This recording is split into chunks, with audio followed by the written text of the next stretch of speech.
এক আলেম তার ছাত্রকে বাড়িতে নিয়ে গেছে নারিকেল পেরে দেওয়ার জন্য। তো ছাত্র নারিকেল গাছে অর্ধেক ওঠার পরেই চিৎকার করতে করতে সে তাড়াহুড়া করে নেমে গেল।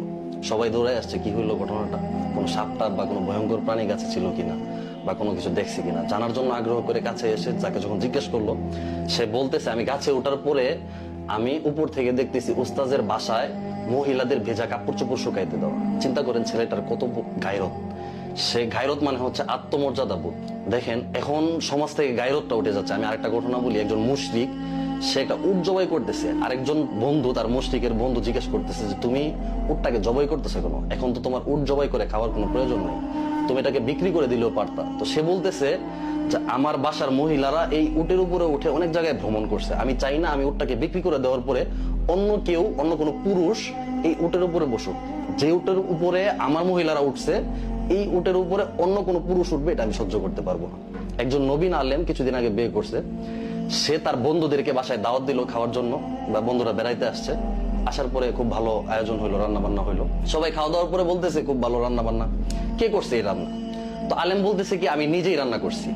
সবাই জিজ্ঞেস করতেছে কি ব্যাপার, কিছুদিন আগে তুমি বিয়ে করলা, তোমার বউ রান্না করে না, তুমি নিজে রান্না করলা যে?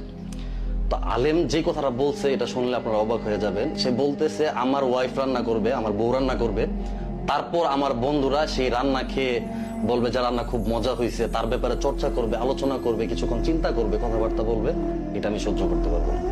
এটাকে বলে গায়রত। এখন সমাজ থেকে দিন দিন গায়রত উঠে যাচ্ছে। ওই দিন আমি ফেসবুক স্ক্রল করতেছি, হঠাৎ করে আমার সামনে একটা পোস্ট আসলো যে আমার স্ত্রীর ছবি তো ফেসবুকে দেওয়া দূরে থাক, বন্ধু মহলে আমার ওয়াইফের নামটা পর্যন্ত আমার উচ্চারণ করতে গায়রতে লাগে।